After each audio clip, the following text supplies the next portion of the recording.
pouquinho de como que o DNA funciona. A gente já estudou ele e vamos ver como é que ele funciona, né? Então, confirmando, vocês estão vendo esse DNA meio verde, meio azul, né? Vou mostrar isso aqui que é um filme para vocês, né? Ele está mostrando aí a dupla hélice, né? Os fosfatos com açúcar formam esse backbone, né? Essa espinha dorsal, e as bases estão de roxo aqui no meio. Olha como a gente enxerga as bases de lado. Aqui está mostrando elas no meio, né? Mas o mais legal é que a gente consegue ver elas pela lateral. Isso aqui a gente chama de fenda maior, que é uma maneira de você entrar dentro dele. Você poderia entrar pelo minor groove, que é a fenda menor, mas ele é mais apertada. As duas espirais, elas são próximas. Parece que, eu costumo dizer que parece que cabe uma terceira fita aqui, sabe? Então vocês estão vendo aí como é que é. Essa parte a gente já viu, né? Que é os fosfatos negativos ligados com as desoxirriboses, bababá. Mas o importante que eu quero falar para vocês é como que a gente consegue ver a base de lado, né? É um filme, tem que deixar ele passar. Olha aqui uma pirimidina, né? Purinas e pirimidinas. Muito bem. As bases, elas meio que se empilham, e isso aqui dá uma espécie de estabilidade também, sabe? Tem uma força apolar aqui entre os degraus, né? Muito bem. O Watson e Crick descobriram que o pareamento por ponte de hidrogênio era importante para parear as duas fitas, né? Mas o mais legal que nós vamos ver hoje é que, embora você tenha um pareamento aqui assim, você também tem um pareamento para lateralmente aqui, assim. Você pode parear com proteínas aqui lateralmente, né?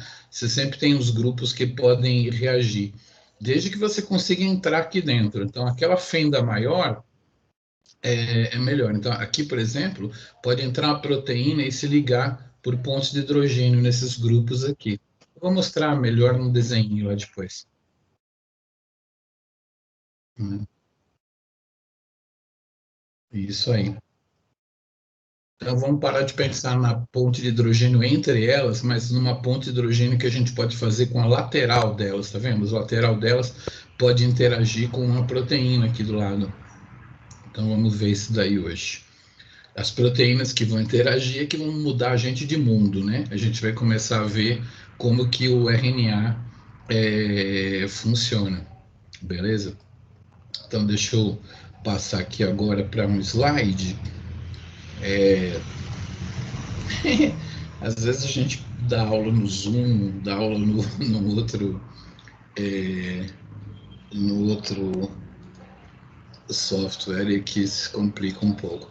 Então, é isso que eu estava falando, né? A gente estudou que o nitrogênio ele é muito eletronegativo. Então, esses dois elétrons que estão formando essa ligação, eles passam mais tempo aqui do que aqui. Então, assim, esse cara fica parcialmente negativo, esse cara fica parcialmente positivo. Aí, o oxigênio tem um par de elétrons não compartilhado que forma uma nuvenzinha eletrônica aqui, assim, então ele é parcialmente negativo também. Então, positivo com negativo forma uma ponte de hidrogênio. Mas percebe que aqui você pode doar uma ponte de hidrogênio para cima. Se você tiver uma dupla O de um aminoácido aqui em cima, você pode fazer uma interação com uma proteína, né? Na vertical, entendeu? Nessa vertical para cima. Essa vertical para cima, na verdade, é aqui assim, ó. Então você tem aqui representado um doador, aceptor, doador de ponto de hidrogênio. Doador, doador, aceptor. Então, dependendo das bases que estão aqui dentro, sei lá, A com T, C com G, etc., você vai ter um padrão de doadores e aceptores de pontos de hidrogênio aqui, que é muito característico. Então, uma proteína ela pode entrar aqui com, geralmente ela entra com uma alfa-hélice, vocês vão ver algumas, e ela, através dos aminoácidos que estão na lateral dessa alfa-hélice, ela forma pontes de hidrogênio com isso aqui. Obviamente que se vier uma outra proteína que não conseguir formar todas as pontes necessárias, ela vai encostar e vai embora. Uma proteína que tenha um padrão apropriado para se grudar aqui assim, ela vai ficar presa aqui e são essas as proteínas que vão atuar sobre a molécula do DNA para a gente mudar de mundo, né? Para a gente produzir o RNA. Então, nessa aula, a gente vai dar uma olhadinha na estrutura da cromatina, na estrutura dos fatores de transcrição que vão regular o funcionamento dos genes. E, como eu falei para vocês logo na primeira aula, eu sou do departamento de bioquímica, então eu tenho que ensinar para vocês como que a vida funciona átomo por átomo, né? Então eu estou mostrando para vocês como que uma proteína consegue saber qual que é esse pedacinho de DNA aqui, tá? Então é isso daí. Agora eu acho que eu fecho essa. Ah, peraí, vou fechar não. Eu vou compartilhar uma outra coisa aqui. Só que primeiro eu tenho que abrir o filme. É complexo compartilhar isso aqui, muitas coisas. Zinc Finger, Leucine Zipper. Ah, vamos no Leucine Zipper. Então, eu vou mostrar para vocês uma proteína fazendo essa leitura do DNA. Deixa eu ver aqui. Compartilhar a tela do filme. Aí, tem que perguntar para vocês estão vendo esse negócio aí, Leucine Zipper? Estão vendo aí uma proteína ligada no DNA? Sim. Sim, sim. Sim, né? Tem alguém que é de Porto Alegre aí, você não tem que explicar o que é um feixe eclair, né? Feixe eclair também é conhecido em Porto Alegre como zipper. Eu vou mostrar para vocês isso num programa de computador que a gente vai usar no final do curso. Mas vamos ver, isso aqui é um filminho, eu acho que é do Biologia Molecular da Célula. Ele tem um CD com um monte de filminhos aqui. Depois eu posso colocar esses filminhos como arquivo também nessa aula de hoje, né? Se alguém quiser usar esse cara. Tá vendo? Ó? São duas alfa-hélices, né? Elas têm leucinas que são hidrofóbicas, na verdade, dos dois lados. Leucina, tem leucina do outro lado. E essas leucinas, elas interagem formando como se fosse um zíper, sabe? Uma leucina aqui, uma aqui, uma aqui, uma aqui, uma aqui, uma aqui, que é como se forma um zíper. Então, elas ligam uma na outra. E repara como uma das pernas, parece um cavaleiro que tem uma perna do lado do cavalo, outra perna do outro lado, né? Então, olha lá, os aminoácidos que estão em verde vão contactar as bases com pontes de hidrogênio, né? Ó, a arginina vai fazer um contato com a guanina aqui, tá vendo? Dois contatos com a guanina, tá vendo? Então, aqui é a guanina de lado, entendeu? A guanina está de frente para uma citosina, fazendo as suas pontes, mas lateralmente ela consegue fazer contato com as proteínas. Deixa eu ver se eu passar aqui. Eu tô vendo, esse aqui é um outro tipo de proteína que liga DNA, ó. Ela tem outro jeito. Tá vendo dessa alfa-hélice que ela enfia lá dentro? São 3 alfa-hélices, mas a vermelha é que está fazendo o lance mais legal. Deixa eu ver se eles vão virar o homeodomain. Isso aqui é chamado de homeodomain, tá vendo? Essa daqui, ela está se enfiando aqui e os aminoácidos fazendo contato com as bases, tá vendo? É essa hélice aqui que faz o reconhecimento. Olha lá. Então, as pontes de hidrogênio não são o segredo só para as duas fitas ficarem juntas. Elas são também o segredo para as proteínas fazerem a vida funcionar. tem uma arginina aqui meio pendurada que faz um contato aqui. Agora, vocês podem reparar uma coisa entre esse aqui é um cara chamado homeodomain, porque essas três alfa-hélices, elas são muito características. As proteínas de homeodomínio têm esse tipo de ligação. Agora, repara que aqui a gente tem uma interação entre essas duas cadeias, de tal maneira que a gente está meio que pinçando o DNA ali. Então, as duas se juntam e elas meio que espremem o DNA no meio das pernas delas aqui, tá vendo? Então, isso aqui é uma fixação mais legal. Quando a gente está olhando o homeodomain, nunca é um homeodomínio só. Você sempre tem um aqui e um outro mais para lá. Você meio que põe uma alfa-hélice aqui e depois põe uma outra alfa-hélice mais para lá e uma outra alfa-hélice mais para cá. Geralmente, as proteínas que têm homeodomain, elas têm os dois domínios ligados, um para enfiar aqui, aí dá mais uma voltinha e enfia um outro aqui, entendeu? Para poder dar aquela pressão, né? Para prender no DNA de um lado e do outro. Geralmente, as proteínas que ligam a DNA, elas não ligam só uma única alfa-hélice, elas têm uma alfa-hélice enfiada aqui e mais uma outra lá para dar aquela pressão. Aquele outro que a gente viu é uma tesoura, né? Então, assim, um alicate, então ele prende legal. Esse aqui, ele meio que dá uma voltinha lá e vai se encapsulando ali no DNA, assim. Vamos ver mais um, acho que vai ver. Esse aqui é o famoso zinc finger. Não parece um dedo de jeito nenhum. Para. Quando você passa ferro, isso aqui, essa estrutura, fica um desenho assim, um risco, aí depois uma bola, um dedo, uma bola e vai.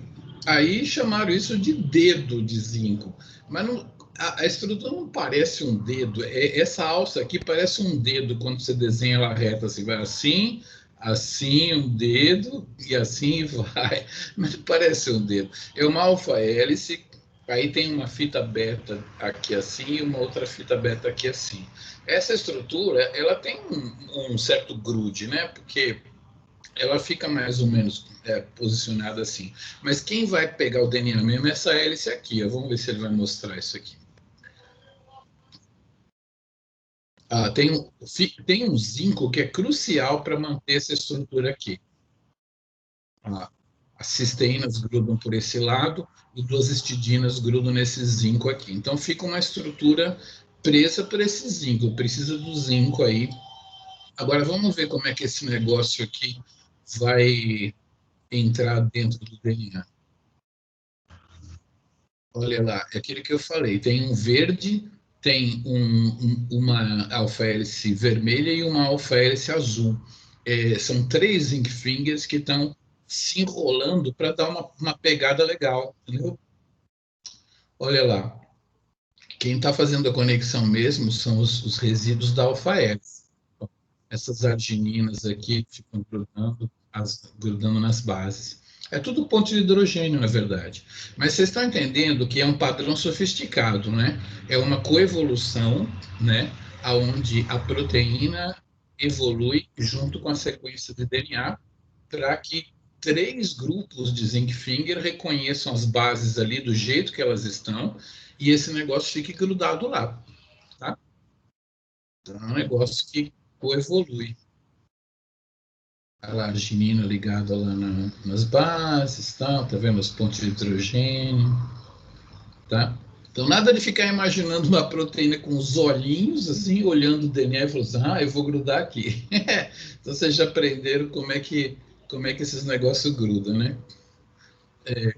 O grande truque é a fenda maior aqui, né? Que é o espaço onde elas podem se ligar. Costuma dizer que se você pegar uma mussarela de trança, e você comer uma das tranças, você vai ter mais ou menos essa estrutura aqui do DNA. É como se você tivesse assim uma espiral aqui e a outra espiral aqui, tendo espaço para uma terceira. Essa terceira aqui, que rodaria o DNA, é o lugar onde as proteínas enfiam. Geralmente é uma alfa-hélice que elas enfiam aqui. Tem uma ou outra proteína que gruda DNA que coloca duas fitas beta, mas isso é raridade. Quase sempre elas enfiam uma alfa-hélice aqui. E aí vocês aprenderam 3 tipos de proteína, que é o zíper de leucina, o homeodomain e o zinc finger, né, o dedo de zinco. Esses padrões de dobramento de estrutural são invenções que a natureza fez, e a gente vê muitos fatores que regulam a expressão gênica, que são zinc finger, muitos fatores que são zíper de leucina, muitos fatores que são homeodomain. Muitos não, vamos dizer assim, 6, 8, 10, entendeu? Então, eles geram uma família estrutural que liga aqui assim e vai fazer coisas acontecerem.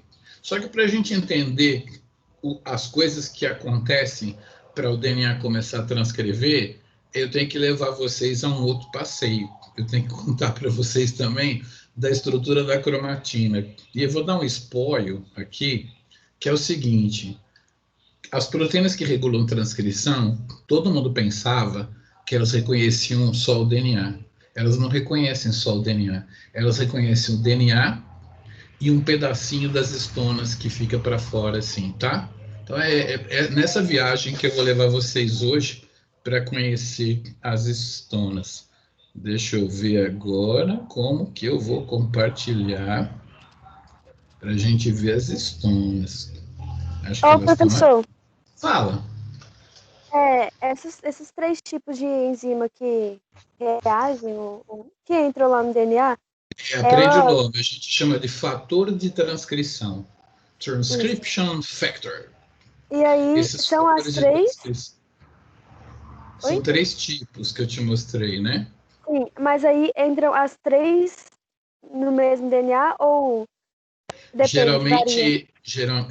Eu vou explicar tudo isso para você ao longo da Ah, aula tá. da quinta, mas já te respondendo, entra umas 3, 4, 5 juntas. Elas fazem uma espécie de sinergia, sabe?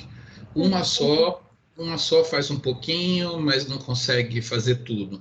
Aí quando vem mais 2, 3 e 4, aí elas conseguem fazer o trabalho todo. Quanto mais delas estiverem ali no momento, mais aquele gene vai ser expresso. Às vezes, quando vem 4 delas, ele é expresso até um nível, aí vem uma quinta, e aí o gene é muito expresso, aí vem uma sexta e estraga tudo que elas estavam fazendo e reprime o gene, entendeu? Então, basicamente, o reconhecimento do DNA por essas proteínas vai fazer ele funcionar. Mas eu vou ter que te contar alguma coisa, não só, a gente chama domínio quando é pedaço assim de proteína, não só o domínio que liga DNA é importante. Eu expliquei a primeira parte de como que ela encontra. Agora, depois eu vou falar sobre o domínio que está sendo carregado lá, né? Que vai atuar na transcrição.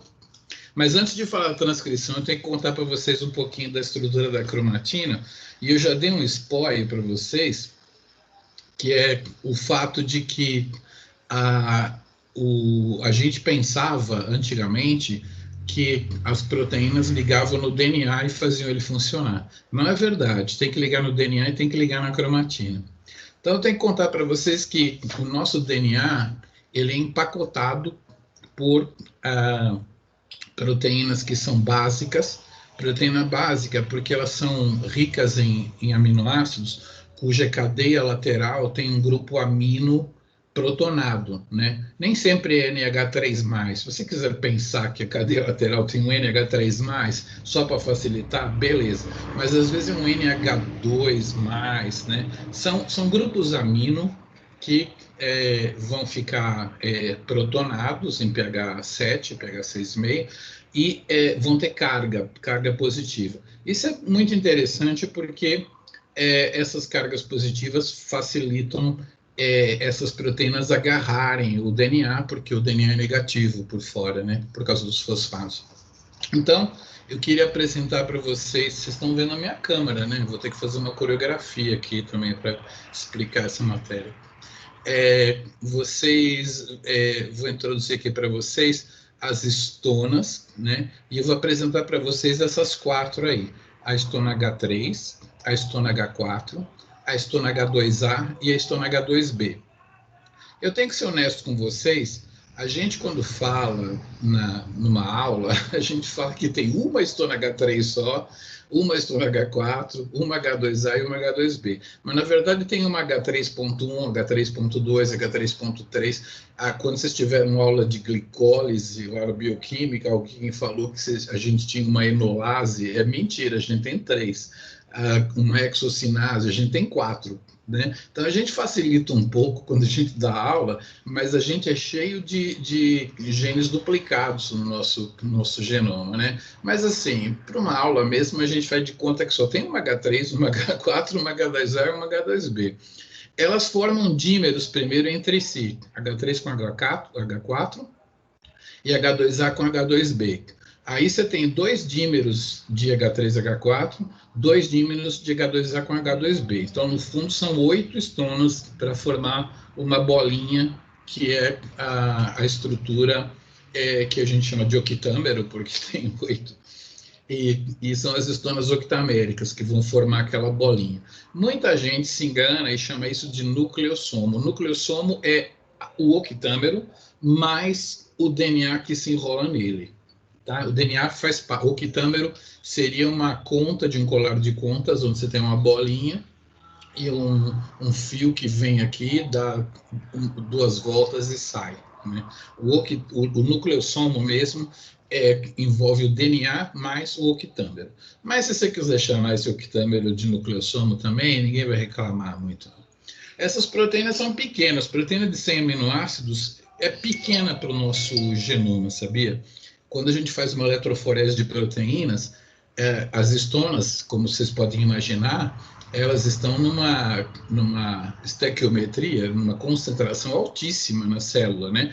Porque é um material que é usado no núcleo, então elas estão repetidas muitas vezes. Então, quando você faz um gel para separar as proteínas, você vê as histonas lá na frente. Elas são pequenas e como elas são em grande quantidade, você consegue ver umas bandas ali assim de histonas, dá para ver. Pena que eu não tenho nenhum gel para mostrar, mas geralmente se consegue ver. Olha as histonas aqui. São proteínas de cerca de 100 aminoácidos, são consideradas pequenas, uma proteína média humana assim, tem uns 400 aminoácidos, né? 400, 1000, então. E cada octâmero desses que a gente chama é uma bolinha de um colar, é uma conta, né? Um colar de contas é chamado beads on a string, né? Um colar de contas. E isso também é chamado, por causa da microscopia eletrônica, uma fibra de 10 nanômetros, porque é a grossura dela, né?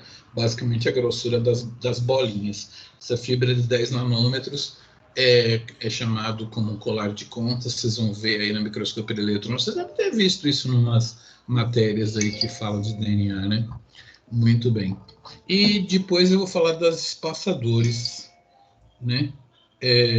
Primeiro vamos falar então das octaméricas que fazem essas bolinhas. Bom, eu vou levar vocês para conhecer H2A, H2B, H3 e H4, que são proteínas que começam pelo N-terminal, os aminoácidos estão aqui todos ligadinhos, numa certa região elas formam uma alfa-hélice, assim, continua uma outra alfa-hélice, continua uma outra alfa-hélice. E por que esses daqui estão coloridos? Porque todas as histonas têm esse pedacinho, esse pedação e esse pedacinho. E elas usam esses pedaços para fazer uma estrutura tridimensional chamada de histone fold, que fold é o jeito dela se dobrar, o jeito de se dobrar de histona. Então, histona se dobra assim, esse tubão maior aqui, esse menor assim e esse menor assim. Então, esse aqui é uma conformação chamada dobramento histônico. Claro que vai ter uns pedaços a mais aqui que não estão chamando atenção, esses cinzas aqui. E veja que elas têm um N-terminal comprido assim. Então, elas vão se juntar para formar essa bolinha aqui, mais ou menos desse jeito. A H3 e H4, né? Essa aqui é uma H3 e H4, elas se juntam numa configuração aqui, que eu costumo falar na aula, que se chama configuração Sou Guerreiro, né? É o jeito dessa configuração aqui. E aí depois você tem um dímero de H3 com H4, um outro dímero de H3 com H4, aí H2A, H2B também vão formar uma configuração Sou Guerreiro, né? E vão se encaixar aqui assim, dois dímeros, e aí vão formar uma coisa que a gente desenha nos livros como um octâmero, com as caudinhas de estômago saindo para fora, nessa configuração que a gente chama de quero mais o quê, né? Porque, é claro, né? Sou praeiro, sou guerreiro, olha a conformação. Tô solteiro, quero mais o quê, né? Muito bem. Então, essa conformação, quero mais o quê, é uma configuração quando as caudas estão soltas. Na verdade, se você não fizer nada com essas caudas aqui, elas vão aderir o DNA, vão abraçar o DNA, né? Mas acontece que tem uma coisa que é sempre feita com elas, né? E aí vamos falar um pouquinho das estonas espaçadoras.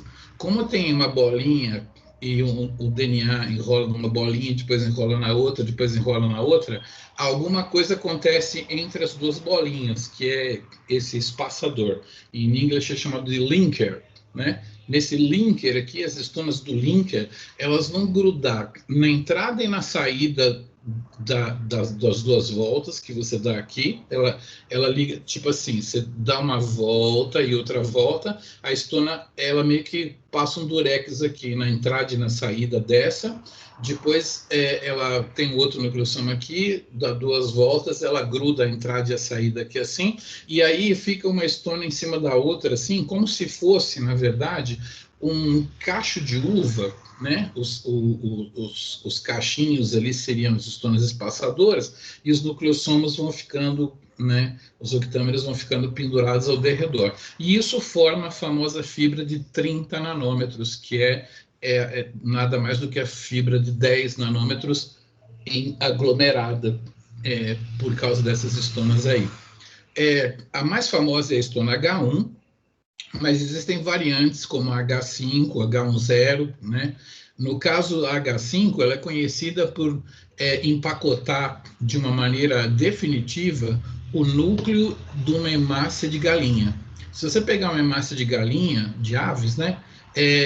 Ela não perdeu o núcleo foi inativado pela troca da estona H1 por uma estona H5. Estona H5 é uma estona que entra lá e não sai nunca mais. Então, o núcleo da hemácia da galinha ele é inativado pela troca de H1 por H5. O nosso não, né? Vocês sabem que a nossa hemácia não tem núcleo.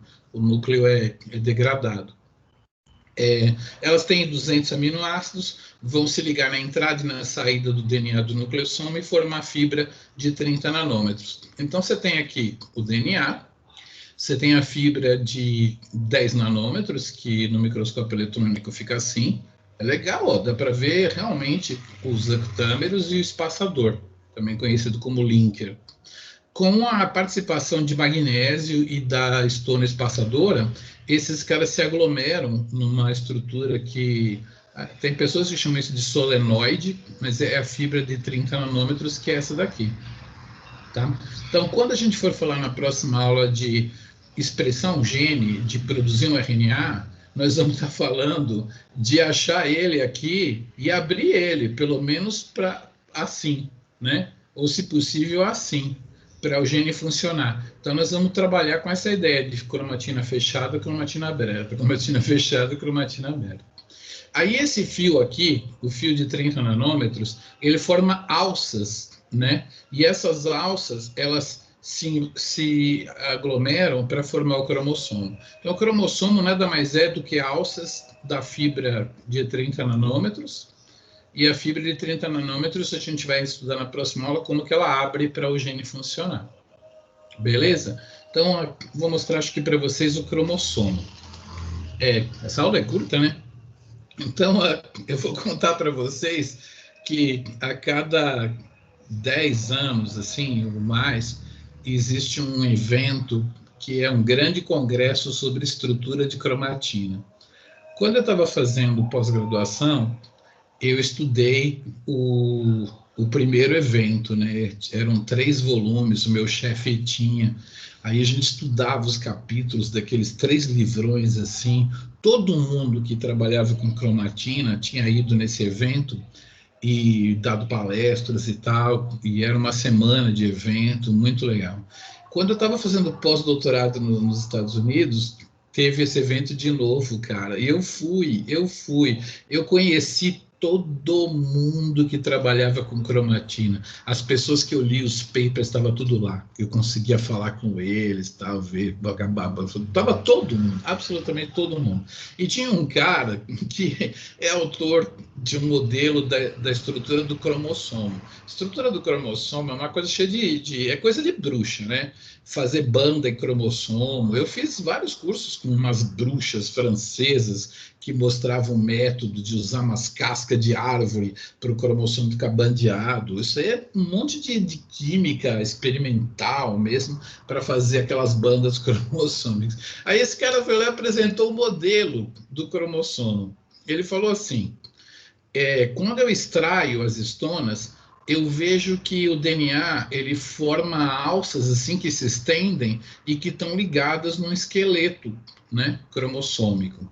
E ele estudou esse esqueleto cromossômico de vários jeitos. É um cara chamado Ulrich Lemberle.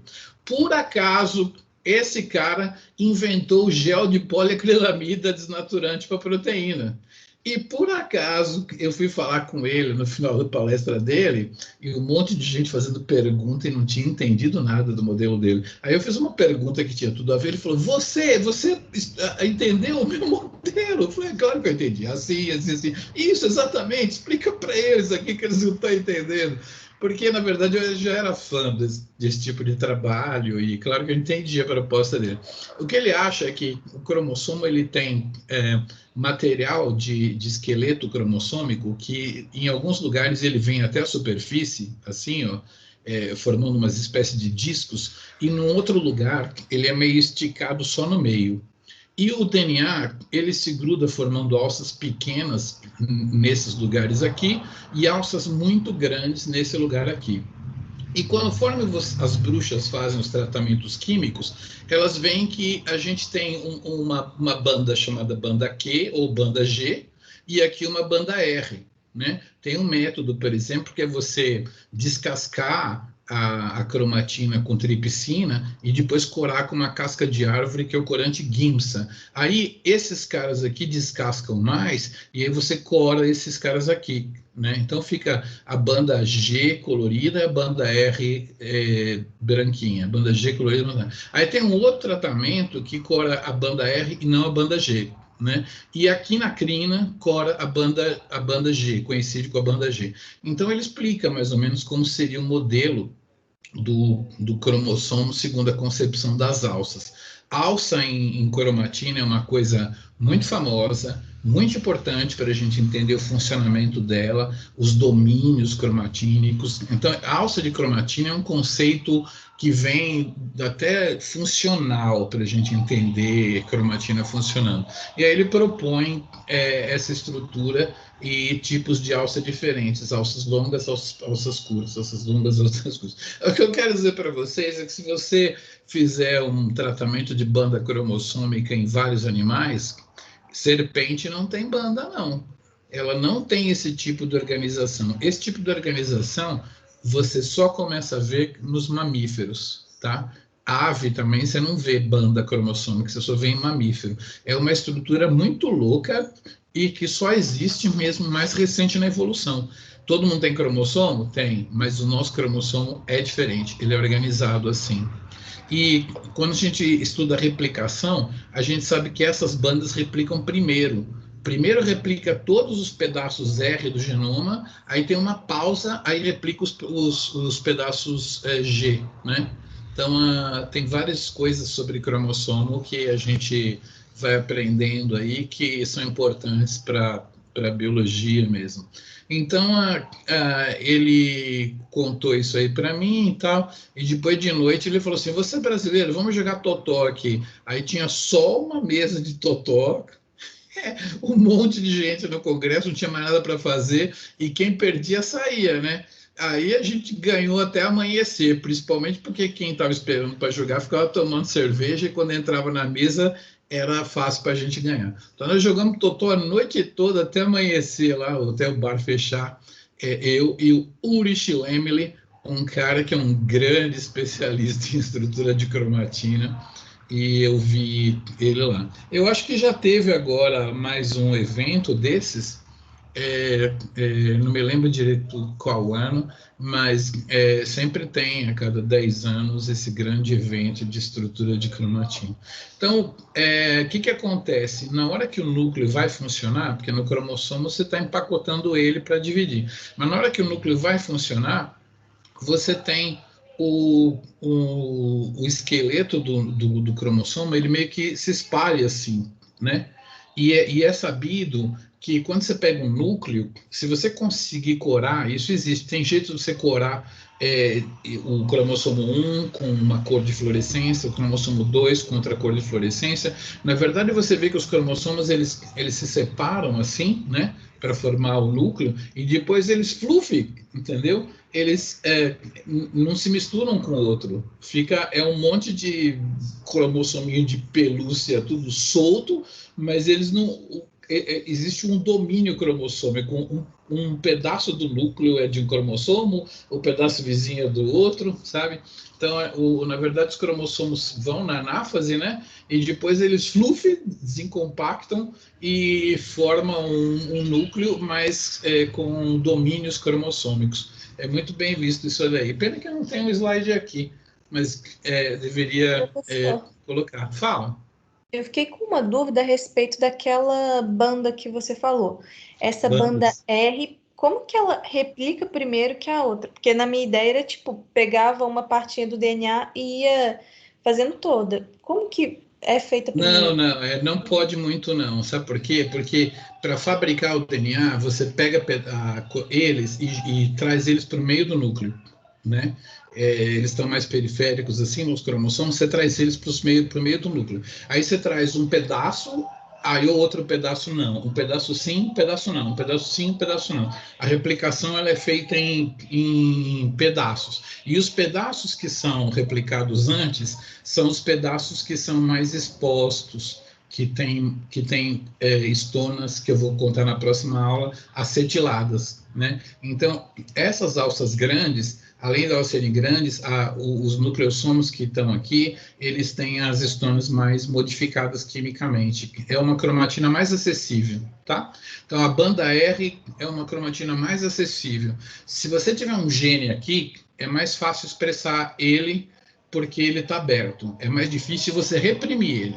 Se você tiver um gene aqui, é mais fácil reprimir ele, é mais difícil expressar ele, tá? Então aqui você tem que fazer maior força para expressar e aqui você tem que fazer maior força para reprimir um gene. A nossa cromatina, ela é feita em pedaços. Então assim, aqui pena que não está mostrando mais uma banda R, mas você imagina uma banda R aqui e uma banda R aqui, né? Então esses dois pedaços vão para o meio do núcleo para poder replicar, né? Depois vão esses, né? Então é feito em pedaços. Faz primeiro esses pedaços que tem cromatina mais acessível e depois faz esse pedaço que tem a cromatina menos acessível. E por incrível que pareça, tem uma pausa. Na hora que você replicou todas as R, aí depois dá uma paradinha e aí muda a estrutura do núcleo e vai replicar as bandas G. Tá? A gente conhece mais como R e G. Q é de quinacrina, G é do corante azul Giemsa. E R é uma banda reversa, tem o nome R porque é o reverso da Giemsa e é feito com desnaturações e tal. Se você estudar bem os protocolos, você pode até chegar nesse modelo, mas você precisa de um modelo para poder enxergar, porque os protocolos de corar banda G e banda R são coisas de bruxa, entendeu? Eu já fiz um curso de banda R, é uma bruxaria enorme, põe uma casca disso, ferve, não sei o quê, e aí o cromossomo fica bandeado. É difícil fazer essa banda aqui, mas eu fiz um curso com uma francesa e consegui fazer, minha lâmina ficou legalzinha. Entendeu? Então, primeiro replica as mais expostas. Fala. Agora eu fiquei com dúvida de outra coisa. Depois que eles fazem essa parte, como é que eles reconhecem a sequência que estava antes? Se fica, tipo, tudo misturado. Lembra, você Bom, você tem a estrutura organizada pelo esqueleto, né? Tudo que acontece no núcleo é organizado por esse esqueleto aqui. Você tem um esqueleto nuclear que ajuda a organizar. Mas aí replica esse cara, volta, replica esse cara, volta. Tem proteínas que puxam o DNA para cá, o DNA para lá. Toda uma movimentação. O núcleo é cheio de movimentos. E o importante é saber que essa parte ela é mais acessível, mais fácil de expressar o gene. E essa daqui é mais compactada, mais difícil, tá? Agora, na próxima aula eu vou mostrar isso quimicamente, não é assim, falar, exposta, fechada, não. Vou te mostrar quimicamente como é que esse cara fica assim, como esse cara fica assim, tá bom? Mas é na próxima aula. Eu só queria falar uma coisa para vocês, que vocês sabem que dizem que a tradução ela vai ser feita lá no citoplasma, que é onde tem os ribossomos. Só que vocês sabem que o nucleolo ele produz o RNA ribossomal e as proteínas ribossômicas se encontram aqui, tá? Então, tem um grupo que em 2001 produziu um trabalho, em 2006 produziu um outro, mas foi 2020. Em alguns livros você encontra isso, mas são poucos. Esse grupo que trabalha na universidade que eu mostrei, aonde o Sodern trabalha, tá? Esse grupo trabalha lá, eles são muito bons em estrutura nuclear, e eles fizeram uma marcação com um transportador de lisina ligado com fluorescência. Então, é claro que eles viam a síntese proteica no citoplasma, né?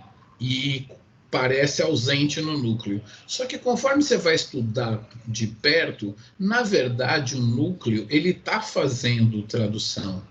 Tem um pouquinho de tradução que é feita no núcleo, tá? Parece que é uns 3% de tradução que é feita no núcleo.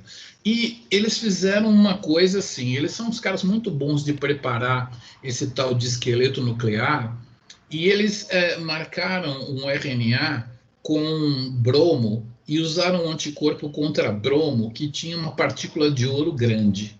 Então, essas partículas grandes aqui são marcações onde tem RNA nascente, onde RNA está sendo produzido. Primeiro conceito, que não é deles, já outros pesquisadores já mostraram isso, o RNA ele é fabricado em fábricas dentro do núcleo. Tá? Não é como se fosse um tubo de ensaio. Tem algumas regiões presas ao esqueleto nuclear, onde as RNAs polimerases estão fabricando o RNA.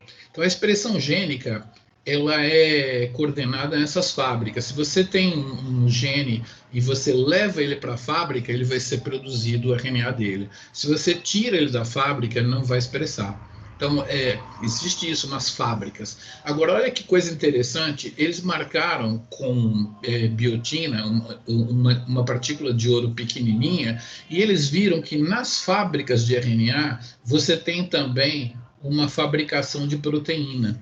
Então, tem esses trabalhos aqui do Iborra e o Jackson e o Peter Cook, na Science de 2001, vocês podem olhar, mas tem um de 2006 que mata a cobra e mostra o pau, muito melhor ainda. Mas esse trabalho é de 2001, e ele mostra que existem fábricas de RNA dentro do núcleo, e que nessas fábricas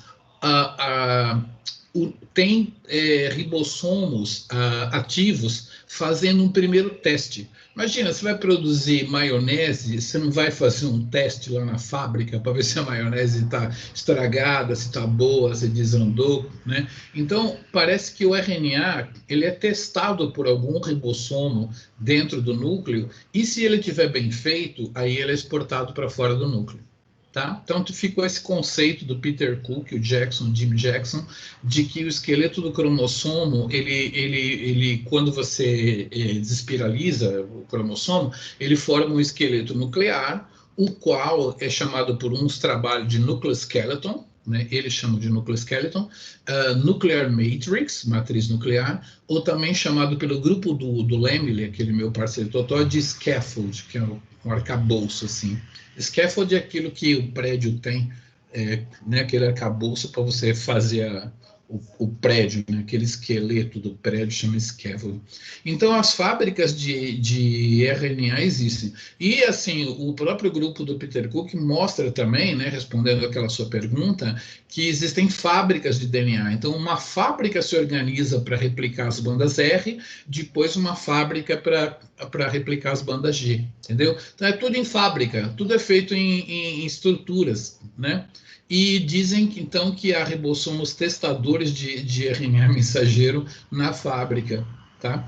Então, basicamente, esses eram os conceitos que eu queria vender para a aula de hoje, de que a gente tem uma fábrica para construir RNA, uma fábrica para construir DNA, e desde 2001 que se identifica ribossomos trabalhando nessas fábricas para dar uma primeira testada no RNA mensageiro. Se a proteína sai inteira, esse RNA ele vai para fora do núcleo. Se por acaso a proteína tiver um defeitinho, esse RNA é degradado, né?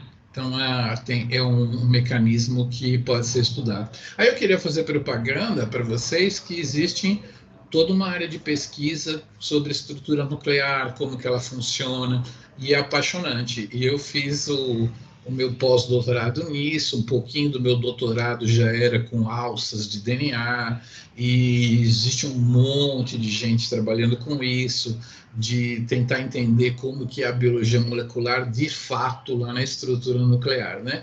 É bastante intrigante, quem quiser ler, dá para ler assim uns 10 anos de literatura sobre isso daí, né? Então, pelo menos esse artigo do Peter Cook vale a pena vocês olharem, e depois eu vou mostrar para vocês um modelo que tem no paper de 2006, para vocês entenderem como que funcionaria mesmo a transcrição e a tradução de verdade lá, tá? Então, isso é uma coisa que vocês não vão encontrar em muito livro-texto, não. Eu acho que essas fábricas aí, talvez vocês encontrem no Biologia Molecular da Célula, só em edições mais novas. Você não vai ver esses conceitos, por incrível que pareça, né? Um conceito de 2001 já devia estar sendo espalhado por aí mais vezes, tá? Então, são essas coisas que a gente pode se apaixonar e virar um pesquisador de estrutura nuclear, de biomol, assim, de como que as coisas funcionam e tudo mais. Tá? Então, hoje nós vimos como que uma proteína reconhece o DNA, que se gruda lá, e, por enquanto, vocês estão entendendo a estrutura de cromatina como uma parte dificultadora, né? Porque se tiver um gene aqui que eu quero expressar, eu estou perdido, né? Na próxima aula eu vou tentar mostrar para vocês que as caudinhas de histonas aqui, elas são auxiliares para produzir transcrição. Uma proteína que quer encontrar esse DNA aqui, ela liga nesse DNA e liga numa cauda de histonas se a cauda estiver acetilada. Então, a gente vai aprender acetilação de histonas, desacetilação de histonas, metilação de histonas e o como isso faz a cromatina ser passiva de funcionar ou passiva de ser reprimida, né? E para vocês que são muito curiosos sobre o que seria uma heterocromatina, eu sou da bioquímica. Eu vou mostrar bioquimicamente para vocês o que é uma heterocromatina na próxima aula, tá? Nós sabemos tudo sobre a heterocromatina já, como ela é molecularmente, que proteína faz ela ser assim e tal, trará. Então, vocês devem ter estudado heterocromatina em alguns lugares aí na vida de vocês. Eu vou contar molecularmente que raio é isso, o que é uma heterocromatina, tá bom? Então, eu vou me dedicar, então, à transcrição em eucariotos na próxima aula, e depois eu vou contar para vocês como que é em procarioto, porque em procarioto é meio diferente, porque não tem esse empacotamento todo, né? Então, a gente não tem isso aí. Então, mas eu prefiro começar por eucarioto para a gente contar tudo como é que funciona, depois a gente vai dar uma olhadinha nas bactérias, tá bom? Acho que eu tenho que me despedir de vocês agora, né? Hora de parar aqui a gravação. Vamos lá, parando a gravação.